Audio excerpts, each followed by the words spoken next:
எல்லோருக்கும் வணக்கம். இன்றைக்கி நான் என்ன பேசலாம் அப்படின்னு யோசிச்சேன்னா, ஐயாவை பற்றி இருக்க குற்றச்சாட்டுக்கள்.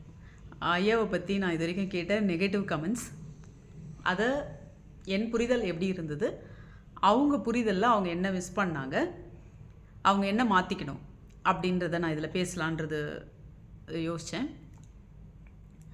ஐயாவை பற்றி என்கிட்ட ஒருத்தர் சொன்னார். அவர் வெறும் வெட்ட வெளியை விற்கிறாரு, ஒன்றுமே இல்லாததை விற்கிறாரு, நம்ம தான் காசு கொடுத்து வாங்கி ஏமாறுறோம், அவர் வாழ்க்கையில் முன்னேறிட்டு போகிறதுக்கு நம்ம முட்டாளாக இருக்கிறது காரணம் அப்படின்ற மாதிரி என்கிட்ட சொன்னார். ஸோ அது வந்து நான் எப்படி பதில் சொன்னேன் அப்படின்னா, நீங்கள் வந்து வெட்டவெளி கடவுள் இல்லைன்னா வேறு என்ன கடவுளாக நினைக்கிறீங்க அப்படின்றது கேட்டேன். அதுக்கு அவர் வந்து கோயிலில் இருக்க சிலைகளை சொன்னார், கோயிலுக்கெல்லாம் போகணுன்னு சொன்னார். அவருக்கு ஒருத்தரை தெரியும், அவர் நல்ல குரு அப்படின்னு சொன்னார். இறந்து போன ஒரு ஞானியை சொன்னார். சொன்ன உடனே ஓ அப்படி தான் நீங்கள் நினைக்கிறேன், அப்போ கடவுள் சரி குரு ஓகே, கடவுள் என்னவா இருக்குன்னா அது தெரியல அப்படின்ற மாதிரி சொன்னார். ஆனால் என்னால் அதை ஒத்துக்க முடியல அப்படின்னு சொன்னார். சரி ஐயா, நீங்கள் பயிற்சி பண்ணுறீங்களா ரெகுலராக அப்படின்னு உடனே, இல்லை நான் வாங்கிட்டு பண்ணவே இல்லை. நீங்கள் இவ்வளோ காசு கொடுத்து வாங்கிட்டு பண்ணலையாங்க? ஆமாம் பண்ணலை. பண்ணாமல் எப்படி சொல்கிறீங்க உங்களுக்கு இதில் பலன் இல்லை இந்த உபதேசத்தில் அப்படின்னு சொன்ன உடனே அதுக்கு அவர்கிட்ட பதில் இல்லை. டைவெர்ட் பண்ணி வேறு ஏதோ பேச ஆரம்பிச்சிட்டாங்க. ஸோ நான் வந்து ஐயாவை பற்றி யாராவது குற்றச்சாட்டு பண்ணால், அவங்கக்கிட்ட கேள்வி கேட்டால் அவங்கக்கிட்ட இருக்க பதில் இதுவாக தான் நான் நிறையா பார்த்துருக்கேன். அவங்க உண்மை இல்லாத நேர்மை இல்லாத மனிதர்களாக நான் நிறையா பார்த்துருக்கேன். அப்போ எனக்கு இன்னும் ப்ரூவ் ஆகிடும் ஐயா ரொம்ப உண்மையானவர் அப்படின்னு சொல்லிட்டு. அப்படி தான் நான் நிறைய கடந்து வந்திருக்கேன். இன்னொரு விஷயம், பொதுவாக ஐயாவை பற்றி என்ன பேசுவாங்க அப்படின்னா, அவர் வந்து அவர் ஃபேமிலிக்கு பண்ணுறாரு, அவர் வந்து அவர் ஃபேமிலிக்கு சம்பாதிக்கிறதுக்காக பண்ணுறாரு, இதில் வந்து நீங்கள்லாம் ஏன் போய் அவர்கிட்ட டைம் வேஸ்ட் பண்ணுறீங்க அப்படின்ற மாதிரி சொல்லுவார். ஃபேமிலி பையன் பொண்ணு மனைவின்னு தானங்க இருக்கணும். எனக்கு இது வந்து எனக்கு புரியவே இல்லை. அவரோட கஷ்டம் நஷ்டம், அவர் சின்ன வயசுலேருந்து அந்த பிள்ளைங்க அவரோட இருந்திருக்கோம். அவர் ஜெயிலுக்கு போயிருந்தப்போ, அவர் சிறைச்சாலைக்கு போயிருந்தப்போலாம் அவங்க தான் கஷ்டப்பட்டிருப்பாங்க. குடும்பத்தில் உள்ளவங்க தான் ரொம்ப பாதிக்கப்பட்டிருப்பாங்க. அவர் கூட இருந்த டிசைபிள்ஸ் ஓகே, ஆனால் குடும்பத்தில் இருந்தவங்க தான் ரொம்ப ரொம்ப பாதிக்கப்பட்டிருப்பாங்க. அவரோட கஷ்ட நஷ்டத்தில் இருந்தது அவங்க தானே முதல் அவருக்கு. அப்படி தானே இருக்கணும். தான் குடும்போடு இருந்திருக்கலாம் இல்லையா? அவர் வந்து வெளியே வந்து அவருக்கு தெரிஞ்சதை இத்தனை பேருக்கு சொல்லிக் கொடுக்கணும்னு அவசியம் இல்லை இல்லையா? அது அவரோட விருப்பம் தானே. அவர் மனைவி மகன் முதல்ல ஒழுங்காக வச்சா மட்டும்தானே மற்றவங்களெல்லாம் அவர் நல்லா பார்த்துக்க முடியும். நீங்களும் இப்போ என்கிட்ட வந்து பேசுகிறவங்க எல்லாருமே அப்படி தானே. நீங்களும் உங்கள் குடும்பத்துக்காக தானே முதல்ல பார்ப்பீங்க. யார் அவ்வளோ பெரிய பொதுநலவாதி அப்படின்ற பேசுகிறீங்கன்னு எனக்கு புரியலை. அவ்வளோ நல்லவங்களா? மற்றவங்களுக்காக எல்லாம் பண்ணுற நல்லவங்களா நீங்கள் பேசுகிறவங்க எல்லாருமே? இது வரைக்கும் என்ன பண்ணியிருக்கீங்க அப்படின்ற கேள்வி எனக்கு வரும். இது வரைக்கும் நீங்கள் என்ன அப்படி பண்ணிட்டீங்க மற்றவங்களுக்காக அப்படின்னு? பிச்சை போடுறது, ஒருத்தவங்களுக்கு சாப்பாடு போடுறது, ஏதோ ஒரு வீட்டில் உதவினா பண்ணுறது வந்து பெரிய விஷயமா? ஐயா வந்து பண்ணுற விஷயம் வந்து காசு பணம் கொடுத்துட்டு பண்ணிகிட்டு இருக்க மாட்டார். வாழ வைப்பார், வேலை செய்ய வைப்பார், வாழ்க்கையில் முன்னேற வைப்பார்.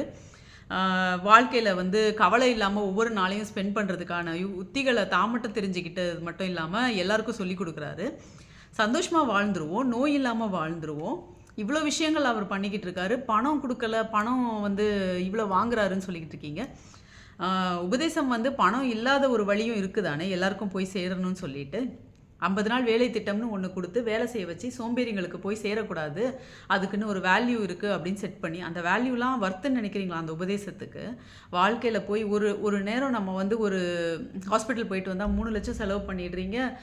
இது இவ்வளோ காசுன்னு எப்படி பேச முடியுதுன்னு எனக்கு புரியவே இல்லை. அது வந்து எனக்கு ரொம்ப ஆச்சரியமான விஷயந்தான்.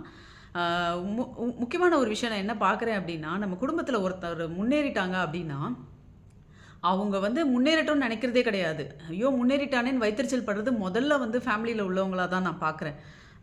ஃபேமிலியில் உள்ளவங்க தான் ஃபஸ்ட்டு இவன் இப்படி முன்னேறிட்டானே அப்படின்னு சொல்லிவிட்டு அவங்கக்கிட்ட போய் பேசாமல் வெளியே உள்ளவங்க கிட்டலாம் போயிட்டு, அவன் தான் இப்படி முன்னேறிட்டான் இல்லையா, இவன் வந்து நம்மளுக்கு பண்ணா என்ன, ஒரு ஹெல்ப் பண்ணா என்ன, இவங்க சரி நாங்கள் தான் ஃபினான்ஷியலாக வீக்காக இருக்கோம்ல ஃபேமிலி மெம்பரு, எங்களுக்கு கொஞ்சம் பணம் கொடுத்தா என்ன அப்படின்னு பேசுகிறாங்க. அதை மற்றவங்க பேசுகிறாங்க, வெளியே உள்ளவங்கலாம் பேசுகிறாங்க. இந்த ஃபேமிலியில் உள்ளவங்க இப்படி வெளியே வந்து பேசுகிறாங்கன்னு ஊரில் உள்ளவங்க எல்லோரும் பேசுகிறது. ஒருத்தர் வந்து வசதியாக வராருன்னா அவர் வாழ்க்கையில் அவர் சில விஷயங்கள் பண்ணியிருப்பார், கஷ்டப்பட்டிருப்பார், குடும்பம் அவரோட சேர்ந்து நஷ்டத்தெல்லாம் அனுபவிச்சிருக்கோம், அவரோட ஏற்ற இறக்கங்கள்லாம் இருந்தது அந்த குடும்பம் தான். அவருக்கு ஏதாவது ஒன்றா பாதிக்கப்படுறது முதல்ல அவரோட குடும்பம் தான். அதை எல்லாத்தையும் தாண்டி அவர் அ அவர் வந்து எல்லாத்தையும் தாண்டி இவ்வளோ விஷயங்கள் வந்து மத்தவங்களுக்காக பண்ணிக்கிட்டு இருக்காரு அப்படின்னா, அ அவர் இப்படி வாழணும்னு சொல்ற உரிமை உங்களுக்கு எங்கேருந்து வருது? உங்ககிட்ட யார் வந்து கேட்டா? இவருக்கு இவர் பண்ணணும் அப்படின்னு வெளிய இருந்து பேசும்போது, இது பொதுவா நான் வந்து ஏழைங்க தான் இப்படி பேசுறத பார்த்துருக்கேன். அதாவது அ ரொம்ப வாழ்க்கையில கஷ்டப்பட்டுட்டு இருக்கவங்க தான், அவர் பணம் இருந்தா குடுத்தா என்னன்னு பேசுறாங்க. அவர் ஏன் குடுக்கணும்? சோம்பேறிங்கள ஏன் உருவாக்கணும்? கூட குடும்பத்தாரா இருந்தா கூட, அவரு வேலைய அவர் ஒரு திறமைய வளர்த்துக்கிட்டு, அவர் வந்து நல்லா சம்பாதிக்க வேண்டிய எத்தன நாள் குடுக்க முடியும் ஒருத்தருக்கு? ஸோ, அ நீங்க குடுக்க வேண்டியது தானே! அப்ப அவ்ளோ அக்கறை இருந்தா, அவர் ஃபேமிலி மெம்பருக்கு நீங்க குடுக்க வேண்டியது தானே! அவ்ளோ அன்பு உங்களுக்கு இருந்ததுன்னா, பணம் சம்பாதிக்க முடியாம தானே இப்படிலாம் பேசிக்கிட்டு சுத்திக்கிட்டு இருக்கீங்க. ஒருத்தர் மேல அவ்ளோ வன்மம், அவ்ளோ வெறுப்பு வரணும்னா, அப்போ அவன் நல்லா இருக்கக்கூடாது, ஒருத்தன் வாழ்க்கையில முன்னேறவே கூடாதுன்ற எண்ணத்த தான் நான் பார்க்குறேன். அ நம்ம கூட இருக்கவன், நம்ம கூட பொறந்தவன் ஒருத்தன் நல்லா வரான், நம்ம சொந்தக்காரன் ஒருத்தன் நல்லா வரான்னா எவ்வளோ சந்தோஷப்படணும். நம்ம தான் இப்படி இருக்கோம். இந்த மாதிரி அவன பார்த்து எல்லாரும் வளர வேண்டாமா அந்த குடும்பத்தில? நம்ம அவன்கிட்டேருந்து எதுவும் வாங்கக்கூடாது.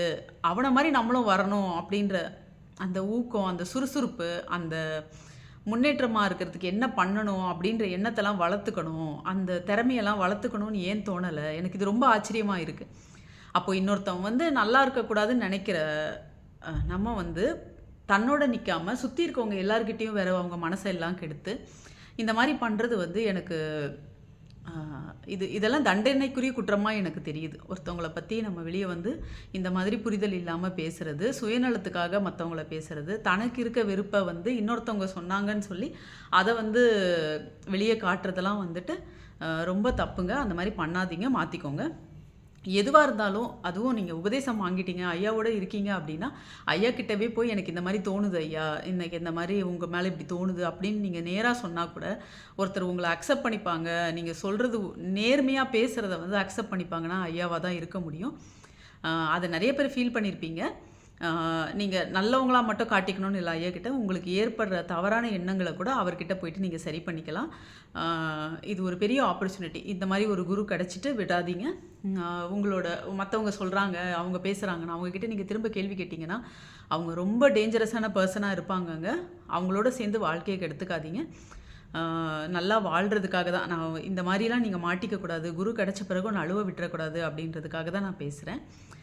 அதே மாதிரி ஒரு 4 பேர்கிட்ட போய் 10 பேர்கிட்ட போய் தப்பாவும் பரப்பாதீங்க. அவங்க வந்து ஒரு உபதேசம் வாங்கி நல்லா வாழ்றதுக்கான ஒரு ஆப்பர்ச்சுனிட்டிய நீங்க வந்து கெடுத்து அந்த பாவத்த வாங்கி கட்டாதீங்க.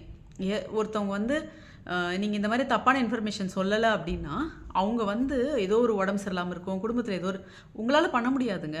உங்களால அந்த உபதேசத்த குடுக்க முடியாது. அவங்க வாழ்க்கைய மலர வைக்க முடியாது. அப்போ நீங்க கெடுக்காமலேயாவது இருக்கணும்ல. இது என்னோட பார்வை. ஆனா நீ ட்ரை பண்ணு. நீ அவர்கிட்ட நான் வந்து நான் தவறா கூட இருக்கலான்னு தானே நீங்க பேசணும் ஒருத்தர்கிட்ட போயிட்டு. ஸோ அதில ரொம்ப கேர்ஃபுல்லா இருங்க. கடவுள் எல்லாத்தையும் கவனிச்சுக்கிட்டு இருக்குன்றத பார்த்துக்கோங்க. பார்த்து இருந்துக்கோங்க. அதுக்காகவும் நான் சொல்றேன். ஏன்னா மிஸ் பண்ணிடாதீங்க. ஆ இன்னொரு முக்கியமான இந்த மாதிரி மனநிலை அதாவது வசதியா இருக்கவன் வந்துட்டு எல்லாருக்கும் இந்த மாரி படங்கள்லாம் நெறைய வருது இல்லையா? அதிலிருந்து இந்த ஒரு மைண்ட் செட் வர்றது. நம்ம தமிழ் படங்கள்ல வந்து பணக்காரனா இருந்தா கஷ்டப்படுவான். நிம்மதியா இருக்க மாட்டான். ஏழையா இருந்தா தான் நல்லா தூங்குவான். ஒரு கிழிஞ்ச பாயில படுக்கிறவன் தான் நல்லா இருப்பான். அப்படின்ற மாரிலாம் சினிமால இருந்து பார்த்து கத்துக்கிறதா நான் ரொம்ப இந்த அண்ணாமலை படத்துல பார்த்தீங்கன்னா, அவன் வந்து ரொம்ப ஏழையா இருப்பான். ரொம்ப சந்தோஷமா இருப்பான். அ அ ரஜினிகாந்த் வந்து நல்லா சந்தோஷமா இருக்க மாரி, அண்ணாமலை சந்தோஷமா இருக்க மாரி காட்டியிருப்பாங்க. அதுக்கப்புறமா அந்த வீட வந்து அவர் ஃப்ரெண்டு இடிச்சிருவாங்க. இடிச்ச உடனே தான் அவர் கோவம் வந்து வாழ்க்கையில முன்னேறிடுவாரு. போயிட்டு அண்ணாமலை சிவன் மேல சத்தியம், நான் உன்ன விட பணம், பேர், புகழ்ல அப்படின்னு சொல்லுவார் இல்லையா? அப்போ நான்லாம் அந்த படத்த பார்த்துட்டு நல்லா இந்த மாதிரிலாம் ரஜினிகாந்த் நல்லா அண்ணாமலை நல்லா வந்துரணும் அப்படிலாம் நான் அந்த வயசுல நெனச்சது தான். லேட்டரா ஐயா கிட்ட வந்த பிறகு தான் புரிஞ்சுது. அந்த ஃப்ரெண்டா வந்து அந்த வீட இடிச்சதே கடவுளோட சித்தம் தான். அவன் நல்லா வரணும். நல்லவனா இருக்கான். ஃப்ரெண்டுக்காக என்ன வேணா செய்றான். இந்த மாரி ஒருத்தன் நல்லா வரணும். இந்த மாரி சின்ன வீட்ல இருக்கக்கூடாது. குடிசை வீட்ல இருக்கக்கூடாதுன்னு சொல்லிட்டு, கடவுளா தான் ஃப்ரெண்ட பேச வச்சு, அடின்னு அடிச்சு பெரிய ஆள் ஆக்கிருவாரு. ஆனா, அவர் பார்த்தீங்கன்னா, சந்தோஷமா வாழவே மாட்டாரு. மனைவி, அம்மா, பிள்ளைங்களோட பொண்ணோட சந்தோஷமா வாழ மாட்டாரு. அவர் வந்து ஃப்ரெண்டையே நெனச்சுக்கிட்டு இருப்பாரு. வாழ்க்கையில கவலையாவே இருப்பாரு. பணக்காரன் ஆயிட்டனால அவர் கவலையாவே இருப்பாரு. இவ்வளோண்டு வீட்டுக்குள்ள அவங்க அம்மா ஒண்ணுமே தெரியாத பொம்பள, அந்த வீட்டுக்குள்ள உட்கார வச்சுக்கிட்டு இருக்கும். அப்பா கட்டின செங்கல்னு சொல்லிட்டு. அவ்வளோ பெரிய வீடு, ஒரு 10 ரூம் இருக்கும். அத என்ஜாய் பண்ண மாட்டாங்க எல்லாரும் சேர்ந்து. ஒரே கவலையா அழுதுட்டே உட்காந்துருப்பாங்க. அப்படிலாம் இல்லைங்க. நல்லா வசதியா வாழும்போது, நல்லா சந்தோஷமா தான் இருக்க முடியும். நல்லா வசதியா வாழணும். பெரிய பெரிய ரூம்ல தான் கட்டிட்டு இருக்கணும். அப்பா கட்டின வீடுன்னு சொல்லிட்டு, சின்ன வீட்ல உட்காந்துட்டு ஒரு ரூம்குள்ள உட்காந்துட்டு இருக்கக்கூடாது. நல்லா கடவுள் அந்த மாரி ஒரு வழிய வச்சு, கோவத்த வர வச்சு, அந்த அண்ணாமலை சிவம் தான் கொண்டு வந்து அவர பெரிய ஆள் ஆக்கிடும். அவ்வளோ பெரிய ஹோட்டல் அதிபரா ஆக்கிடும். ஸோ, அவர் அத சந்தோஷமாவே வாழ்ந்திருக்கலாம். மனைவியோட எல்லாரோடையும் சந்தோஷமா வாழ்ந்திருக்கலாம். வாழ்ந்து தான் இருப்பாரு. உண்மையிலேயே அப்படிதான் காட்டியிருக்கணும். ஸோ, அப்புறம் அந்த ஃப்ரெண்டு நல்லது தானே செஞ்சான்னு ஒரு நன்றியும் சொல்லிட்டு, நம்ம இருந்துரும் இல்லன்னா அந்த சின்ன வீட்டுக்குள்ளேயே இருந்திருப்போமே அப்படின்னு சொல்லிட்டு, அவர் நன்றி சொல்ற மாரி தான் வாழ்க்கைய கடவுள் நல்லபடியா அமைச்சு குடுத்துருந்தாரு. ஸோ, நல்லா வசதியா இருக்கணும் தான். ஐயா வந்து வசதியா இருந்தா தான், அத பார்த்துட்டு அவர சுத்தி இருக்க எல்லாரும் ஏழ்மையில இருக்கவங்க எல்லாரும் நல்லா வசதியா இருப்பாங்க. ஐயா இன்னும் நல்லா வசதி ஆகும்போது தான், ஒரு ரூ. 500 குடுக்க சொல்றாரு அப்படின்னா, நீங்க ரூ. 5000 சம்பாதிச்சா தான் நீங்க ரூ. 500 குடுப்பீங்க. நீங்க ரூ. 5000 சம்பாதிக்கும்போது, அடுத்து திரும்ப ரூ. 10,000 சம்பாதிச்சு அவருக்கு ரூ. 1000 குடுக்க முடியிற சூழ்நிலைக்கு போவீங்க. உண்மையிலேயே நல்ல மனசா அவர் நல்லா முன்னேறட்டும்னு நினைக்கும்போது, வாழ்க்கையில முன்னேற்றம் வந்துகிட்டே இருக்கும். இன்னொருத்தன் நல்லா வரணும்னு நினைக்கும்போது, நம்ம முன்னேறாம இருக்கவே முடியாது. நம்மளும் நல்லா வாழணும். நம்மளும் இத விட நல்லா போணும். நீங்க நல்லா வாழ்ந்தீங்கன்னா, சந்தோஷப்படுற முதல் ஆள் ஐயாவா தான் இருப்பாங்க. நீங்க அவர விட இன்னும் நல்லா வரணும்னு நெனைக்கிற ஆளா தான் அவர் பேசி, அவர் பார்த்து, அவர் பழகி நான் பார்த்துருக்கேன். இது நல்லா அவர பத்தி புரிஞ்சவங்களுக்கு நல்லாவே புரியும். பெண்கள் வந்து ஆண்களுக்கு அடிமையா இருக்கக்கூடாது. நல்லா கணவன் பார்த்துக்கிறாங்க. வீட்ல எந்த பிரச்சனையும் இல்லன்னா வீட்ல இருங்கன்னு சொல்லுவாரு. ஆனா நீங்க உங்களுக்குன்னு ஏதாவது ஒண்ணு வளர்த்துக்கோங்க. கணவன டிபெண்ட் பண்ணாம ஏதோ ஒரு ஃபினான்ஷியல் ஃப்ரீடம் வச்சுக்கோங்க. நீங்க நெனச்சதெல்லாம் வாழ்க்கையில பண்ண முடியும். சந்தோஷமா வாழ முடியும். எல்லார்கிட்டயும் மரியாதையா நடந்துக்க முடியும். நீங்க எதுவுமே இல்ல டிபெண்டன்ட்டா இருக்கீங்க அப்டின்னா, உங்களுக்கு வந்து மரியாதை இருக்காது. அந்த மரியாதை இல்லாததுக்கெல்லாம் காரணம் அப்படிதான் சொல்லிட்டு பெண்கள் கிட்ட சொல்லுவாரு. அதுக்காக சில மெம்பர்ஷிப் மாரி சில விஷயங்கள்லாம் சொல்லுவாரு. அதெல்லாம் உங்களுக்கு நல்லதுன்னு நெனச்சுக்கோங்க. நீங்க பெரிய ஆள் ஆவ போறீங்க. கூனி குறுகி ஒரு விஷயத்துல இருக்கக்கூடாது. ஒரு உபதேசம்க்கு இவ்வளோ காசு வாங்குறாரு அப்படின்னா, நம்ம போய் அத காசு இல்லாம கேட்டு அங்க உட்காந்து ஒரு கேள்வி கூட கேட்க முடியாது. ஒரு விஷயத்த நம்ம ஃப்ரீயா வாங்கியிருக்கோம்னா, காசு குடுத்து வாங்கும்போது ரைட் அண்ட் ராயலா அங்க போய் நம்ம பேசலாம். ஒரு விஷயத்துக்கு நம்ம ஃப்ரீயா உட்காந்துருக்கும்போது, கேள்வி கேட்கறக்கே தயக்கமா தானே இருக்கும். அந்த ஒரு சிச்சுவேஷன்ல நம்மள ஐயா உட்காரவே வைக்க மாட்டாங்க. காசு கேட்கறது அதுக்காக தான். "நீ காசு நல்லா சம்பாதிச்சு தான் என்கிட்ட வரணும். நீ நல்லா வாழ்ந்தா தான் நான் உன் குரு" அப்படின்னு சொல்ற அந்த மாரி ஒரு குரு கிடைச்ச பிறகு, ஆ இந்த மாரி ஒரு வன்மமான மனசு, ஒரு தப்பான சிந்தனை, "இவன் முன்னேறிட்டானே, இவன் இப்படி முன்னேறிட்டே போறானே" அப்படின்லாம் நினைக்கவே நினைக்காதீங்கங்க. நீங்களும் முன்னேறணும்னா, அவர் இன்னும் நல்லா முன்னேறணும். உங்கள சுத்தி இருக்க எல்லாரும் யோகக்குடியில எல்லாரும் முன்னேறணும். நம்மள எல்லாரும் சந்தோஷமா இருக்கணும் அப்படின்னு நினைக்க ஆரம்பிங்க. வாழ்க்கையில முன்னேற்றம் வந்துகிட்டே இருக்கும். அப்படிதான் வாழணும். அதுதான் வாழ்க்கை. நம்மளுக்கு உபதேசத்துல சொல்லி தரதே அதுதான். அடுத்தவன் கெட்டு போணும்னு நினைக்கக்கூடாது. நான் கெட்டு போணும்னு நினைக்கக்கூடாது. இன்னும் நல்லா வரணும்னு நினைக்கணும். அப்ப ஐயா எப்படி வரணும்? இதெல்லாம் சொல்லி தர்ற அவர கடவுள் விட்டுருவானா? சும்மா விட்டுருவானா? அவர் நல்லா தானே வச்சிருப்பான் கடவுள். இன்னும் அவர் நல்லா வருவாரு.